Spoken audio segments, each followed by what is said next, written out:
entrevistado de hoje é um grande sonhador, talvez uma das pessoas mais sonhadoras que eu tenha conhecido na minha vida. Mas ele se descreve de um jeito muito simples. Ele diz que ele é um cineasta e um explorador. Mas vocês vão ver quantas coisas cabem dentro dessas duas palavras. Bom, venham comigo então por essa grande jornada que entrevista com meu querido amigo David Sherman, velejador da família Sherman.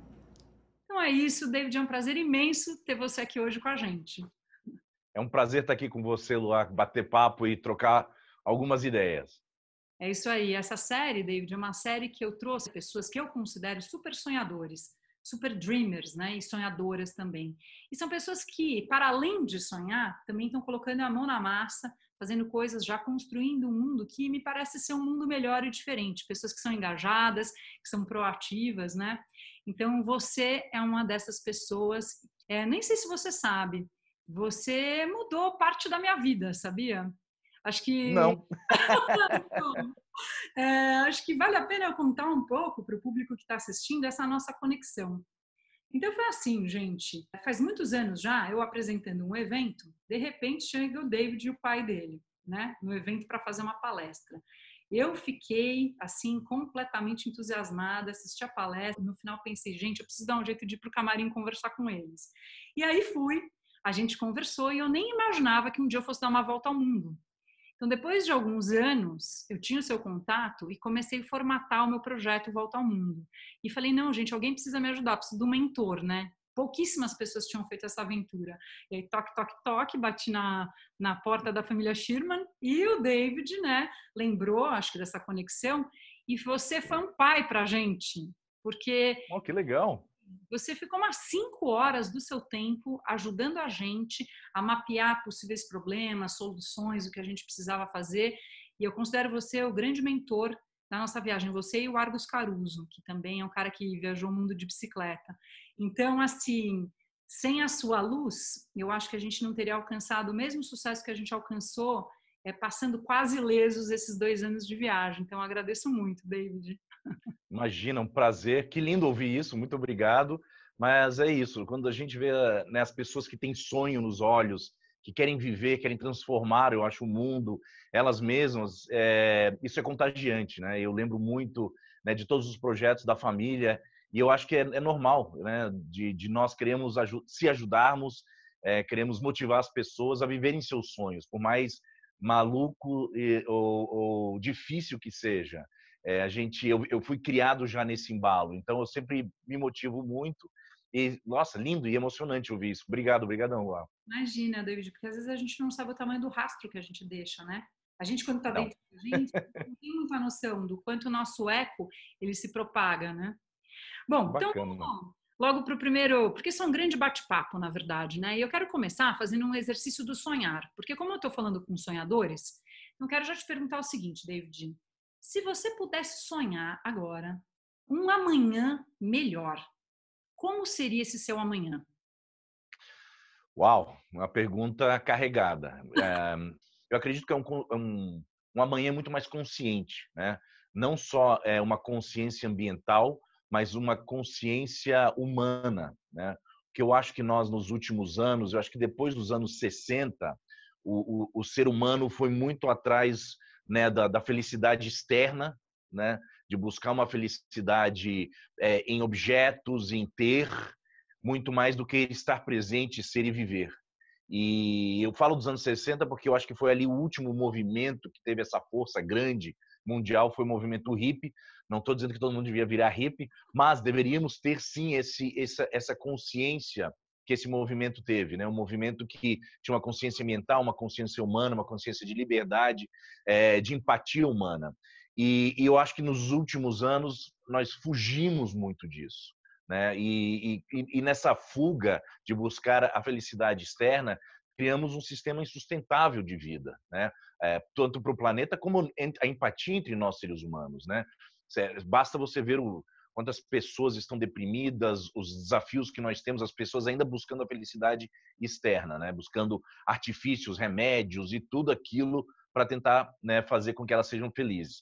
Se a gente começa a ter conexão com o nosso próprio ser, a gente começa a entender o nosso planeta em volta.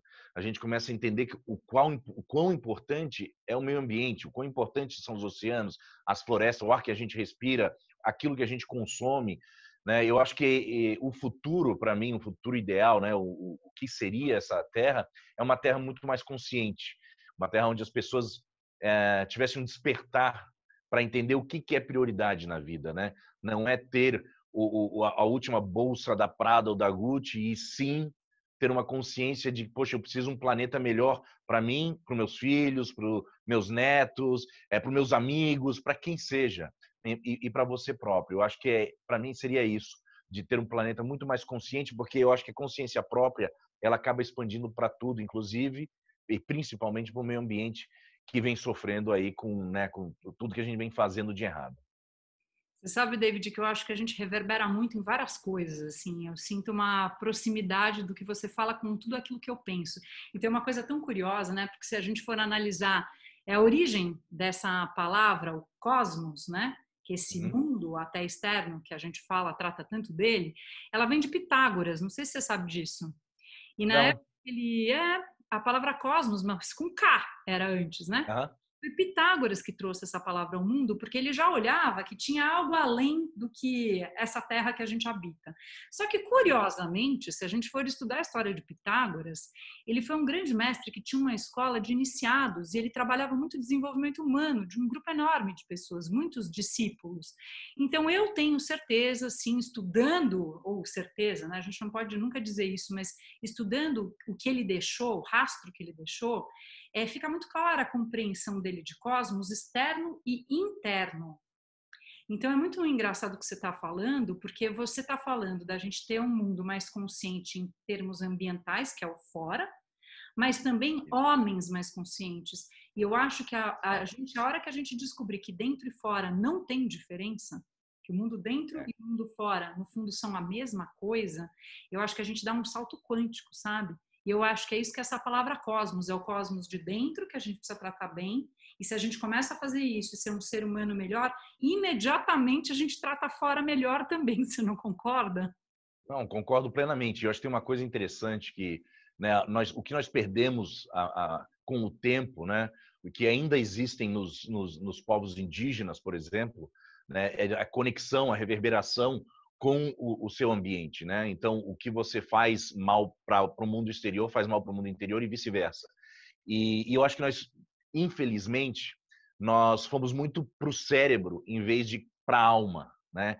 O que não tem nada de errado de usar o cérebro, mas ele é conectado com a alma, né? O cérebro, você não separa, por exemplo, o coração, que todo mundo fala muito do coração, o coração é conectado, né, com a nossa alma.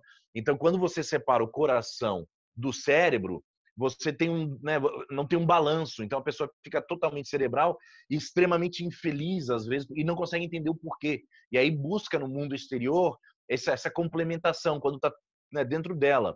E lógico, né, viajando o mundo inteiro e vendo não só culturas, religiões, conhecendo muitos xamãs, muitos. Bom, tem vários nomes, né, para essas pessoas, e você vê como elas encontram esse balanço e reconectam, o quanto isso é importante para o ser humano.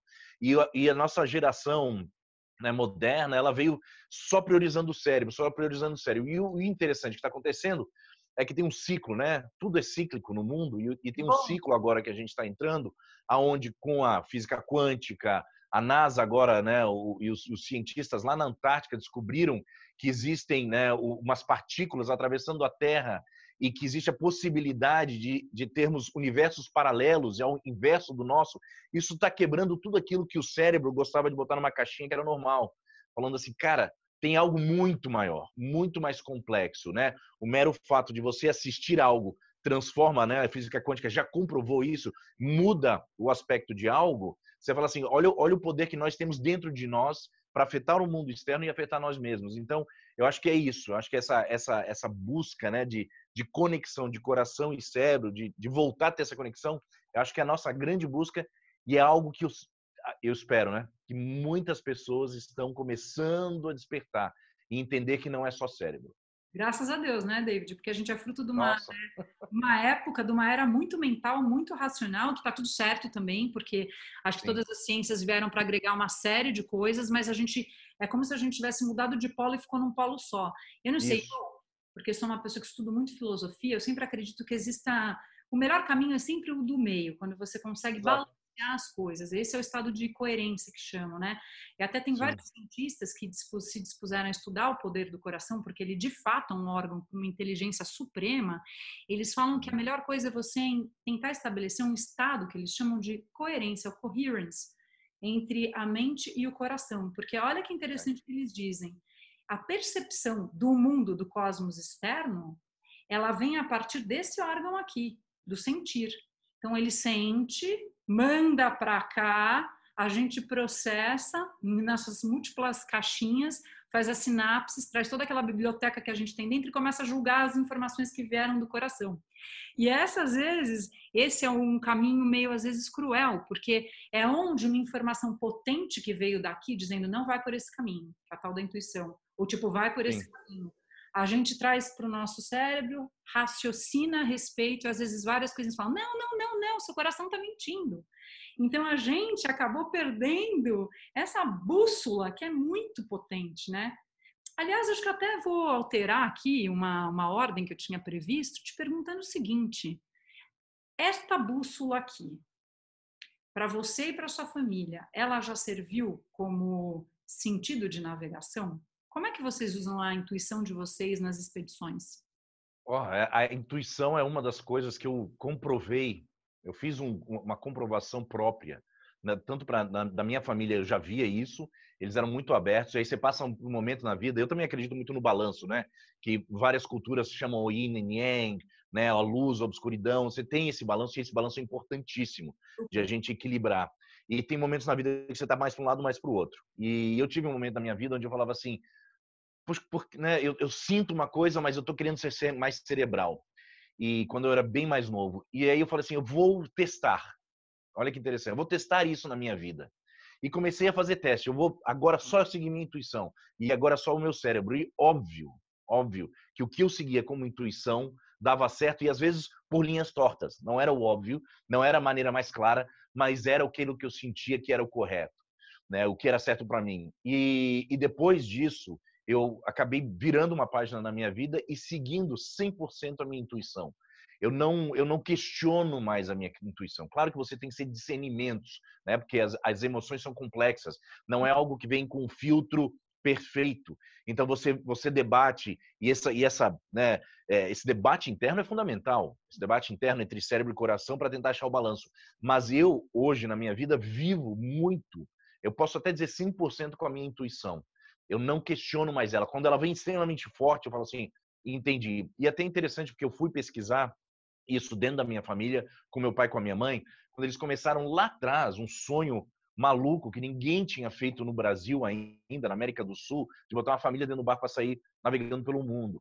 E eu perguntei para eles, assim, como é que, né, o que que mantinha, como é que vocês... E aí o meu pai falava, é aquela coisa, né, gut feeling, né, aquela sensação na barriga, no estômago e tal. E aí eu fui perguntando para eles, eu fui entendendo a força disso. Aí eu fui perguntando, depois com as palestras que a gente dá pelo mundo, vai conhecendo pessoas, eu fui perguntando a grandes executivos também, né? Pessoas que são muito mais cerebrais, né? Ou pelo menos transparecem ser. E eu perguntei, o que que te fez, né, fazer essa decisão? Eu senti algo, né? Eu tive, nossa, aquela sensação.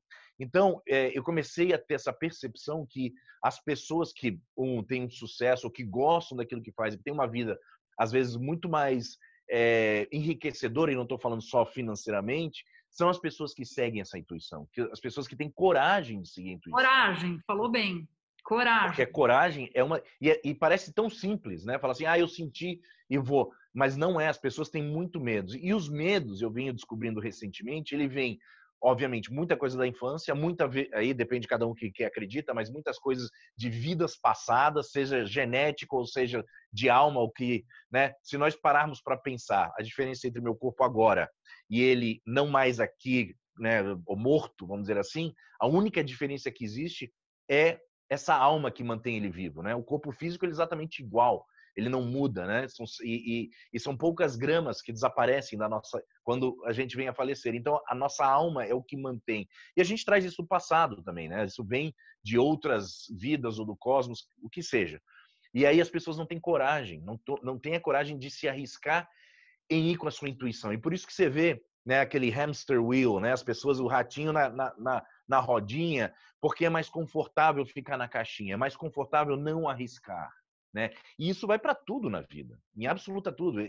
Negócios, relacionamentos familiares, isso permeia em tudo. E na minha família eu vi muito isso. Porque é um padrão Como é que é? porque é um padrão que você acaba repetindo. Se você está acostumado com a rodinha, isso é um padrão que já virou costume. É muito difícil a gente tirar isso da gente para trazer a coragem. Aliás, coragem, né? Agir do do coração, né? David, eu Exato. quero aproveitar, antes que perca o fio, porque você falou uma coisa muito interessante que eu quero te provocar. Porque é o Vamos seguinte, lá. quando as pessoas olham os sonhadores, e os sonhadores são heróis das suas próprias jornadas, eu vejo muito isso. Pessoas que se Uhum. dispuseram, através da coragem, de enfrentar suas jornadas heróicas. Por isso a jornada do herói do campo. E eu acho que você Sim. já fez algumas, não foi nem só uma. E aí as pessoas olham, primeiro que acham que tudo é super fácil, tudo é mil maravilhas, que a gente tem sorte por nada ter acontecido, às vezes não sabem da parte ruim e acham principalmente que a gente, eu vou falar a gente porque também já fizemos projetos de aventura ou projetos Sim, que sim. demandaram uma certa jornada, assim. E acham que a gente não tem medo de nada, né? Que um sonhador como É. você, com seu quilate, é totalmente, não tem antagonista. Então, eu quero, assim, publicamente que você me esclareça se você tem, qual é o seu maior medo, se você acha que Uhum. esse seu maior medo também é o seu maior antagonista, ou se quiser você fala sobre os dois. Quem é o antagonista Ó, de David Sherman? eu acho que o medo, ele é necessário, né? O medo, ele é uma maneira de frear você. Ao mesmo tempo, o conquistar o medo, porque não é de você não ter medo. As pessoas acham, né, isso é um erro muito grande da sociedade, achar que não tem medo.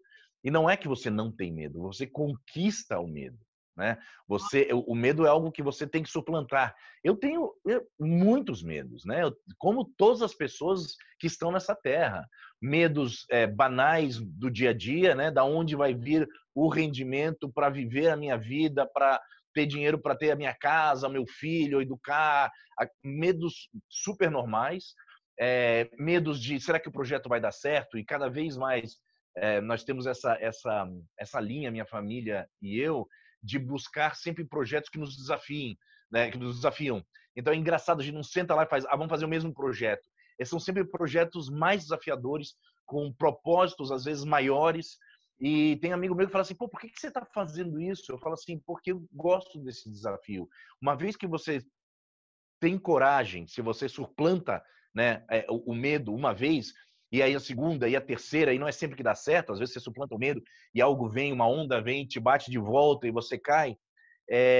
Mas uma vez que você começa a entender que isso faz parte, você tem fé de dar continuidade, né? Então eu acho que assim, eu tenho muitos medos. Eu acho que o que eu tenho sim é uma armadura de superar os medos, né? Então a nossa armadura vai ficando cada vez mais forte. Não é fácil, é desgastante. Eu acho que o sonhador, ele é teimoso, né? Ele tem uma resiliência que é única, porque o sonho é tão grande, que movimenta ele e ele continua nesse movimento até dar certo, né? Tem aquela o velho bordão que diz assim: se não deu certo é porque ainda, né, não terminou, né? Se não deu certo. Eu vejo meus pais hoje, 72 anos, 71, 72 anos, pensando num novo grande projeto, que é o Voz dos Oceanos, e as pessoas olham para eles e falam assim, mas, nossa, vocês estão começando tudo de novo, né? Buscando patrocínio, estruturando um projeto, indo para a batalha e tal, e tem tanta energia, quando, normalmente, na sociedade, é a hora que você já bota o chinelinho e fica paradinho sem fazer nada. Eu olho e falo assim, mas é o que mantém eles nessa energia, nessa jovialidade. É o que dá a gasolina para eles continuarem. O que eu aprendi com meus pais é assim, dando pequenos passos, você vai fazer aquela grande caminhada, né? Já o provérbio chinês já dizia isso, e é verdade, é pura verdade. Então não adianta pensar assim, vou amanhã sair com a minha família para dar a volta ao mundo. Não foi isso que meus pais fizeram, eles ficaram 10 anos planejando e guardando dinheiro para isso, né? A mesma coisa no meu lado como cineastas, eu vou ganhar o Oscar com 20 anos. Não, vou criar uma carreira, vou criar uma experiência para quando eu chegar lá, quem sabe com até os 50, né, eu conquisto isso. E assim vai, né? Você vai criando essa coragem, mas principalmente de ter um sonho. O sonho te faz superar muito medo. Não, David, é exatamente isso, porque tem gente que olha e acha que a gente não tem medo nenhum, antagonista nenhum, e na verdade que muitas vezes, como você disse, né, para o sonhador, o medo ou o próprio antagonista é aquilo que coloca adiante, né, a gente adiante. E é legal também, todo mundo acho que saber que os projetos não nascem de um dia para o outro. Eu lembro, eu e o Dan também, antes da gente fazer a volta ao mundo, a gente ficou praticamente um ano em cima do projeto. E também durante o projeto foi o tempo inteiro, né, planilhando coisas, assim.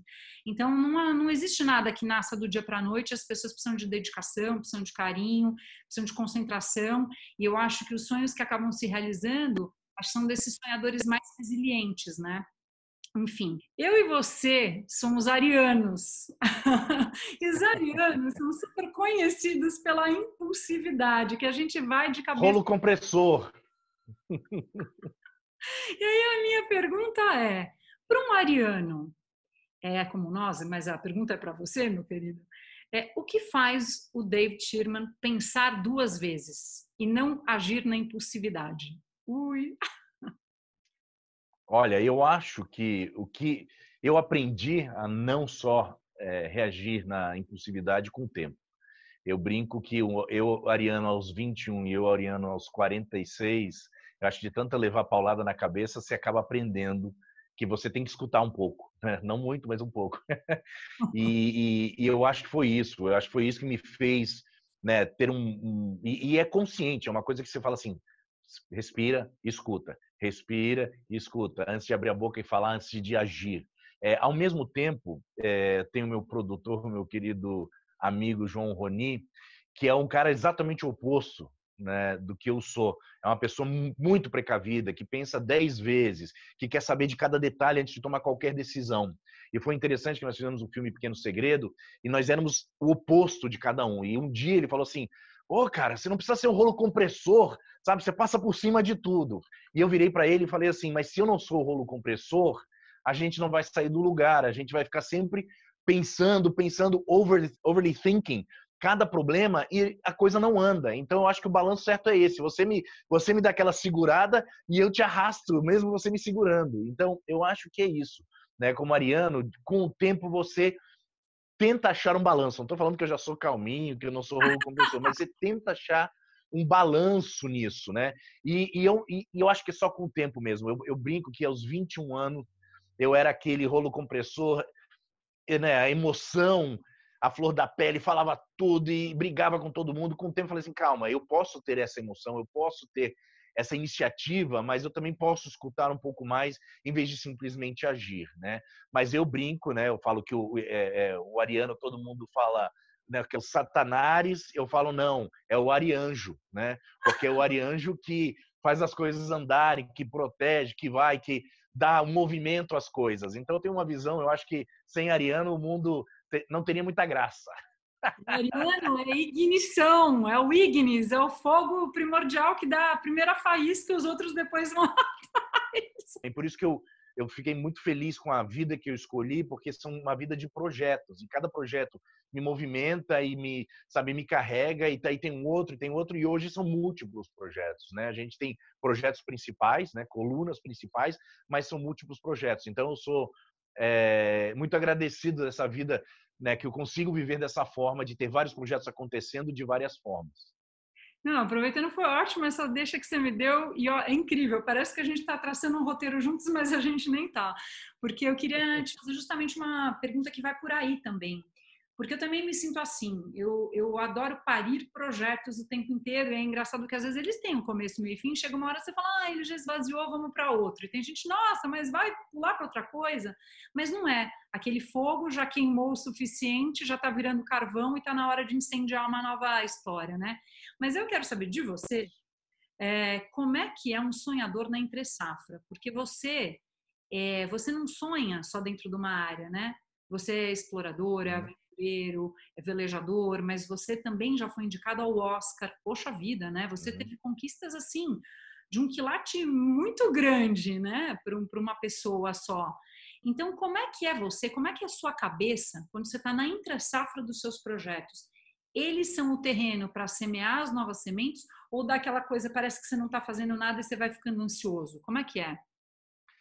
Ah, os dois. Eu acho que tem uma coisa interessante que acontece. Hoje eu já aprendi que eu não posso ter uma entre-safra tão grande, né? Porque quando você tem essa entre-safra, o outro dia eu estava falando com um amigo que estava num momento muito difícil da vida e ele fala assim, como é que se lida com esses momentos, né? Que tudo parece que está fechando e que vai ser o fim e ele já viu eu passar por momentos difíceis na minha vida, né? Com tanto relações, né, familiares como negócios, os negócios não andavam, né, a grana estava curta, como é que lida com isso? Eu falo assim, olha, primeiro que eu prefiro não ter entre safra, né? Então, hoje eu já aprendi a ter 6, 7 projetos acontecendo ao mesmo tempo. Você dedica muito tempo nesse aqui. Se ele está um pouco parado e não porque você não está empurrando, mas, né, por exemplo, uma situação que nós estamos vivendo hoje, eu não consigo sair numa expedição, mas então eu vou nesse outro projeto que eu consigo tocar um pouco mais. Então, hoje eu já aprendi isso.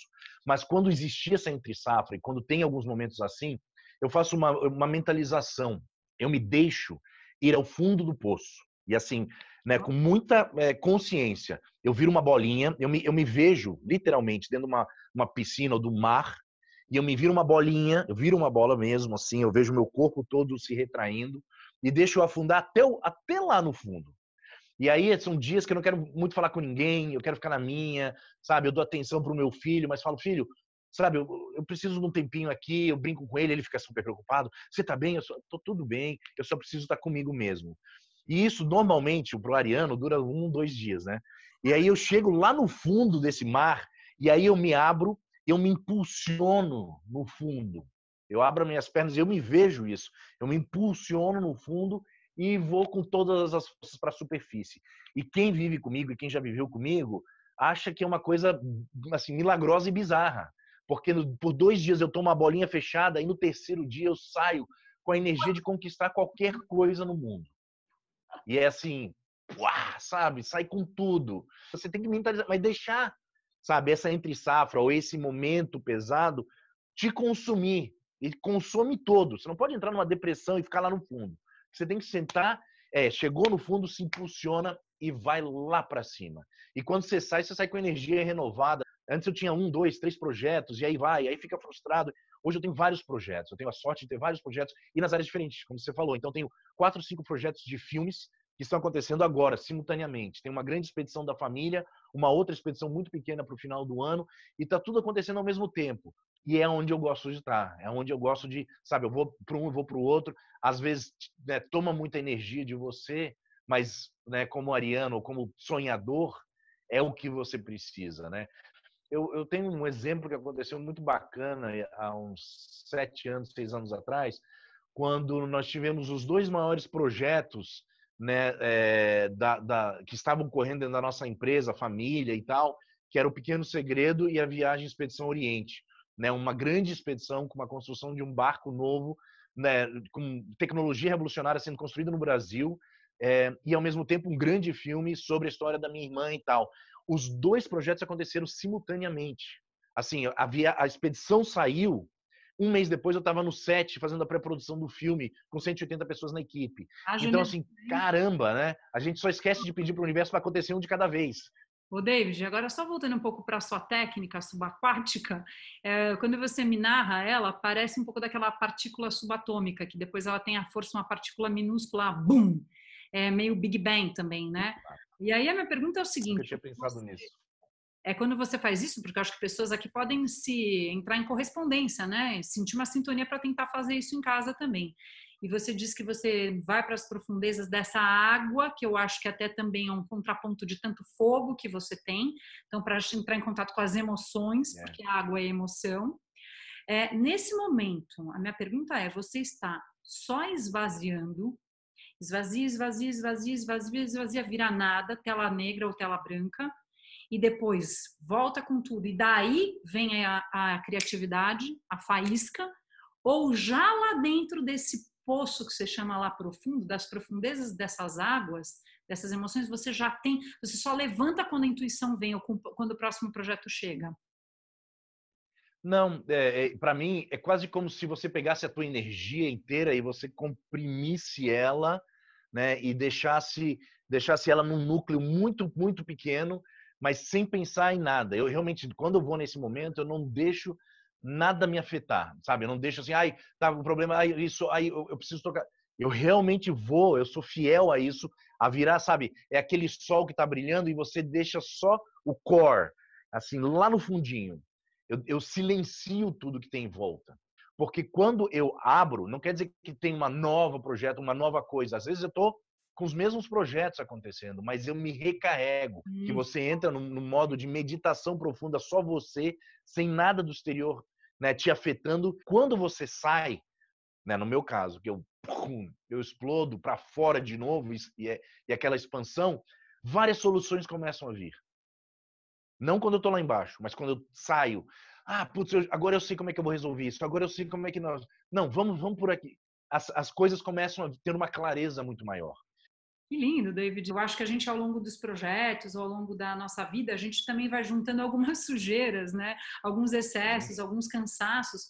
E se a gente não se permite chegar nessa essência, esvaziar, esvaziar, esvaziar, esvaziar, não tem lugar para novas coisas. Então, eu acho que esse processo... E é o sístole e diástole também, né? O coração, é todo pulso, o pulsar. Por mais que a gente seja expansivo, tem uma hora que a gente tem que, né, voltar para o centro também. Bom. Senão a gente não faz essa limpeza para expandir de novo. A história do arqueiro zen, né? Que a flecha, para ir para frente, você retrai ela primeiro para depois soltar. Exato. Então, eu acho que é fundamental o ser humano se permitir a chegar no fundo do poço.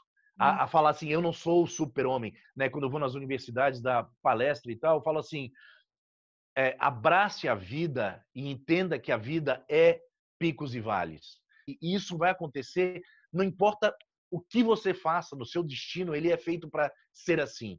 E mesmo que você acha que tem uma vidinha normal, todo dia fazendo a mesma coisa, algo vai acontecer para que isso, né, para que isso seja a curva de cima para baixo e de baixo para cima. Porque nós estamos aqui para ter experiências. Eu, quando eu era mais nova, a primeira vez que eu vi o Jacques Cousteau, eu falei assim, é isso que eu quero fazer da minha vida. Mas eu não sabia ainda direito como, sabe? Mas eu achei aquilo que ele fazia uma coisa, assim, eu era bem nova. E aí eu resolvi dar uma gugada nos pensamentos do Jacques Cousteau para trazer para a gente, e tem vários assim que muito relevantes, né? Porque eu sinto assim, você, para além de tudo que você já faz em termos de projeto, você e sua família são extremamente generosos. Eu acho que fazendo exatamente isso que você está fazendo aqui, aceitando convites como esse, de compartilhar a experiência de vocês com os outros. Então, é como se você aqui, ao longo dessa jornada que a gente está fazendo hoje, fosse dando várias dicas, vários insights, que se a pessoa que está ouvindo ela quiser, ela consegue mapear, nortear a vida dela para frente, mesmo que ela não queira dar uma volta ao mundo, ou seja, o que for fazer um filme. Claro. Jacques Cousteau, ele diz uma coisa assim, é a partir daí que eu gostaria de saber sua opinião. Vou abrir aspas para ele aqui, eu preciso ler agora. Se por qualquer razão uma pessoa tem a oportunidade de levar uma vida extraordinária, ela não tem o direito de guardá-la para si. Com você. Eu acho que quanto mais você tem experiências e conhecimento de vida, de mundo, né, de alma, o que seja, mas você quer compartilhar, né? Mas você quer que as outras pessoas consigam ver o que você conseguiu ver, que você teve a oportunidade de ver. Eu acho que uma das coisas que o Jacques Cousteau fez, e a gente é de uma época muito próxima, né? Meus pais começaram a sonhar a primeira volta ao mundo em 74, que foi quando Jacques Cousteau começou ali a aparecer, né, nos fins dos anos 70, para os anos 80, e foi sempre uma referência, óbvio, para todos nós. Você via que ele levava para dentro das casas das pessoas a beleza, o que ele estava achando, né, até os problemas ambientais e tal. E ele compartilhava isso de uma forma muito generosa, e eu acho que isso é um exemplo. Quanto mais você vive, mais você quer compartilhar, mais você quer dar para as pessoas a oportunidade de ver ou sentir o que você sentiu, ver o que você viu, né? Às vezes isso é visto de uma forma errada. Às vezes as pessoas olham e quando você começa a falar, as pessoas acham assim: a pessoa quer ser melhor do que eu, ou às vezes as pessoas veem com uma certa arrogância, né? Porque a gente viveu e viu tantas coisas e a gente quer ajudar. Quanto mais você conhece, quanto mais você vive, mais você quer despertar as pessoas para aquilo, do que né, parece que ser a vida, né? Você quer que as pessoas entendam. E eu acho essa parte do mentoring, né, que você falou, de você compartilhar cada vez mais, eu tenho isso, assim, né, aprendi com meus pais desde pequeno, porque eles aprenderam com outras pessoas, então as outras pessoas foram muito generosas com eles quando eles começaram. Eles não sabiam nada de barco, não sabiam nada de navegar, eles tinham um sonho na vida e muita gente ajudou eles. Então as pessoas quando me mandam mensagem ou quando me falam assim, poxa, você pode nos ajudar aqui em tal coisa? Às vezes as pessoas têm muita vergonha de pedir ou perguntar, né? E eu falo assim, não, pode perguntar, eu tenho um prazer. Ano passado eu fui para Nova Zelândia, dei 3 masterclass de direção de cinema, e num país que é uma referência para o cinema mundial. E eu fiquei muito feliz, como foi gratificante falar com aqueles jovens, que eu estava naquela cadeira, naquele país, né, com 19, 20 anos, 21 anos, estudando cinema, e as pessoas vinham me contar sobre o que elas estavam fazendo nesse mundo, e como foi gratificante estar do outro lado agora, poder dar de volta e poder motivá-los, falar da realidade, das dificuldades, mas dos prazeres, de como é bacana e de como dá certo se você tem o sonho, a resiliência e tudo mais que a gente já falou, e poder dar isso de volta, né? Eu acho que é uma das coisas mais gratificantes do mundo é você conseguir dar de volta tudo aquilo que o mundo te deu. Isso é como uma lei do retorno mesmo, né? Você Sim, recebeu, você precisa dar. E aí quem acha que isso ou é ego ou é qualquer coisa parecida com isso, talvez porque não tenha vivenciado a fundo essa até necessidade de extravasar, que eu acho que quem se, né, vai se lotando de experiências tem, porque chega uma hora você precisa pôr para fora e é justo que a gente coloque. E eu acho que esse mundo do amanhã, ele tem alguns valores. Se a gente pensando como mundo humano, ele tem certos valores que precisam balizar, como, por exemplo, empatia, como, por exemplo, altruísmo e tantos outros. Mas tem um valor que você citou, que eu pesquei aí na tua fala, que é o valor da cooperação, né? uhum. E é o que você está dizendo aí, que tem gente que não entende ainda o que é exatamente isso. Então, eu queria só que você se aprofundasse um pouquinho mais, porque eu sei que vocês são uma família que colabora e coopera demais. Eu vejo Uhum. vocês como uma grande engrenagem. É como se cada um reconhecesse um pouco os seus talentos, suas vozes, sua expressão, e vocês funcionassem, né, em cooperação. Então, você, que é um cara que vive isso na sua alma, tem esse valor intrínseco desde quase você nasceu, você passou sua infância num barco, o que para você é a essência da cooperação? Eu acho que a essência da cooperação é você não ser uma pessoa egoísta, né? Você ter sua individualidade, mas saber que essa individualidade é valiosíssima, ela deve ser preservada, mas ela não supera o todo, né? Viver no barco me ensinou isso muito, muito cedo, né? Se você pega a minha família, cada membro da minha família é completamente diferente um do outro. As pessoas têm, às vezes, uma visão errada que somos muito parecidos, mas não. Nós temos personalidades completamente diferentes. Meu irmão mais velho, meu irmão mais novo, é dia e noite. São pessoas, sabe, um ligado ao mundo de startups a 320 km por hora, o outro um velejador, um cara calmo, um cara sábio naquilo que ele, sabe, de essência de vida dele. São dois extremos, eu fico no meio, né? Eu fico ali no meio. O filho do meio é sempre o diplomata que faz os extremos se falarem. Mas o que eu aprendi dentro do barco foi isso. Todos nós estávamos ali e a gente precisava cooperar para que o barco andasse, para que a gente pudesse viver, para que a nossa convivência fosse harmoniosa. Era a cooperação, sem afetar a individualidade. As pessoas acham que tendo a sua individualidade, o seu ego, que é importante, ele para proteger ele tem que ser acima de tudo, né? E você não tem, você guarda isso para você, aquilo é só meu, eu sou desse jeito e você tem que aceitar. Não funciona assim. Não funciona assim num planeta, não funciona assim no reino animal, não funciona assim no nosso reino humano, não funciona assim no cosmos. Nada tem um ego tão superior que não pode ser entrar em cooperação. E eu acho que é esse o grande desafio hoje do planeta como um todo. A gente não está em cooperação com o nosso mundo natural, não está em cooperação com o outro. Existe essa busca de simplesmente guardar, guardar, guardar, de ter todas as riquezas, mas não tem uma cooperação. Qual é o custo disso, né? A cooperação com você mesmo, abusar o seu corpo de qualquer forma, porque eu sou desse jeito. Eu sempre fico muito apreensivo quando a pessoa fala isso, né? Ah, eu sou desse jeito e as pessoas têm que me aceitar. Eu falo assim, claro, você pode ser do seu jeito, as pessoas devem aceitar como você é, mas você tem que entrar em sincronia e cooperação com o todo.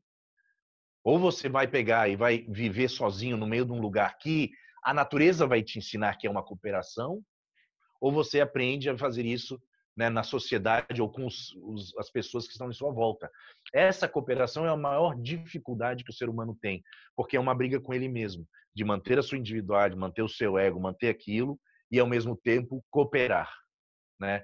E aquilo que você falou, é cooperar com família, é cooperar com negócios, é cooperar, e ela vai em camadas, aqui uma cebola. Uma vez que você entende que você tem que cooperar, E a gente as coisas entram em mais sincronia. não dá para fazer nenhum projeto sozinho, dá, David? Me diga, você tem Não, algum? Nem filho. impossível, impossível.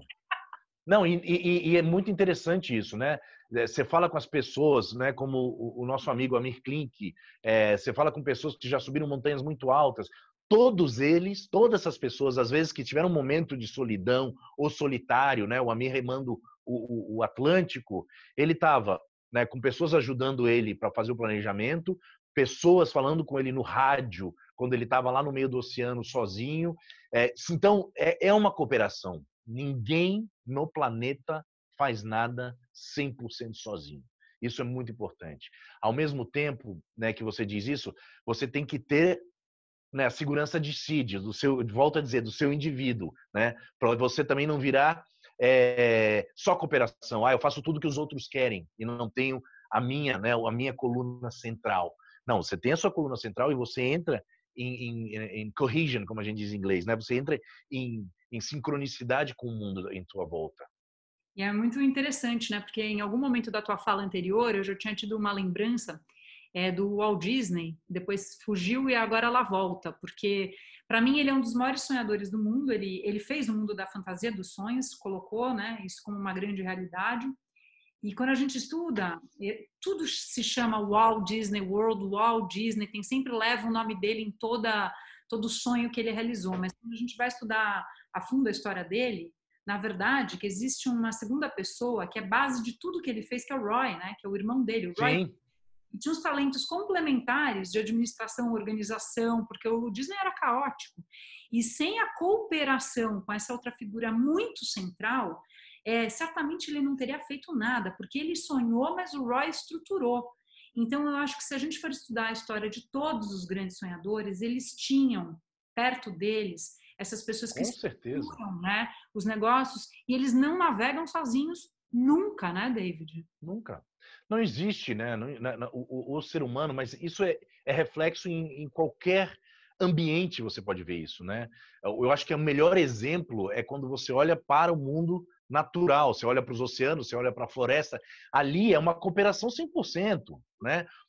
Você pega um tubarão que abre a boca para um peixinho ir lá e limpar suas guelras, e ele não come esse peixinho porque ele sabe a cooperação.